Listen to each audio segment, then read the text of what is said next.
ناظرین، یوکرین کی ایک بھرپور تاریخ قدیم زمانے سے ملتی ہے۔ اس علاقے میں مختلف قبائل آباد تھے اور بعد میں یہ قرون وسطیٰ کی ایک مشرقی سلاوی ریاست کیوان روس کا حصہ بن گیا۔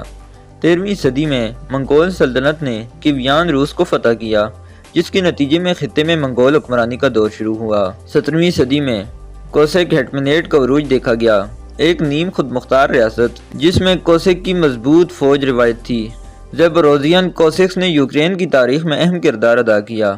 18ویں صدی کے آخر تک یوکرین کا بیشتر حصہ روسی سلطنت میں شامل ہو گیا تھا اور یوکرین کی ثقافت اور زبان کو دبا دیا گیا تھا۔ یوکرین نے سوویت یونین کے دور میں اہم مشکلات کا سامنا کیا، جس میں 1930 کی دہائی کا ہولوڈومر کا حد بھی شامل ہے، جس کے نتیجے میں لاکھوں اموات ہوئیں۔ 1991 میں اس کی تحلیل ہونے تک یہ سوویت یونین کا کلیدی حصہ تھا۔ 24 اگست 1991 کو یوکرین نے سوویت یونین سے آزادی کا اعلان کیا، جس سے ایک آزاد ملک کے طور پر اپنی جدید تاریخ کا آغاز ہوا۔ 2004 میں یوکرین نے اورنج انقلاب کا تجربہ کیا۔ یہ ایک پرامن احتجاجی تحریک تھی، جس کی وجہ سے صدارتی انتخابات دوبارہ شروع ہوئے اور سیاسی آزادیوں میں اضافہ ہوا۔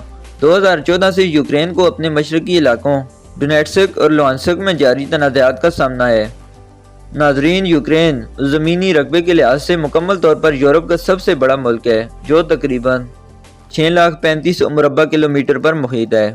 1986 میں کورنوبل نیوکلیئر پاور پلانٹ کی تباہی یوکرین میں پرپیات قصبے کے قریب پیش آئی۔ اسے تاریخ کے بدترین ایٹمی حادثات میں سے ایک سمجھا جاتا ہے۔ یوکرین مختلف نسلی گروہوں، زبانوں اور روایات کے ساتھ اپنی متنوع ثقافت کے لیے جانا جاتا ہے۔ یوکرین کی سرکاری زبان یوکرینی ہے، لیکن روسی اور دیگر اقلیتی زبانیں بھی بولی جاتی ہیں۔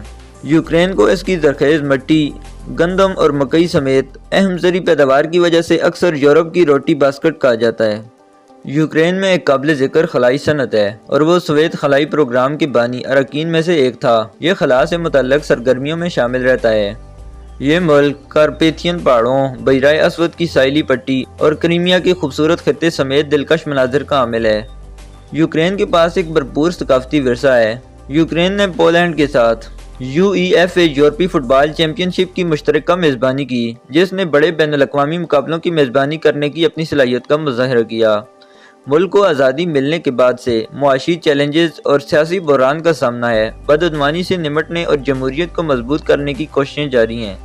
یوکرین کی تاریخ فتح اور مصیبت دونوں کے ادوار سے عبارت ہے۔ اپنے چیلنجوں کے باوجود یہ مشرقی یورپ میں ثقافتی طور پر متنوع اور تاریخی اعتبار سے ایک اہم ملک ہے۔ امید کرتا ہوں آپ کو ویڈیو پسند آئی ہوگی۔ اگر ویڈیو پسند آئی ہو تو ویڈیو کو لائک کریں اور چینل کو سبسکرائب کرنا نہ بھولیے گا۔ ملتے ہیں نیکسٹ ویڈیو میں۔ Thanks for watching. اللہ حافظ۔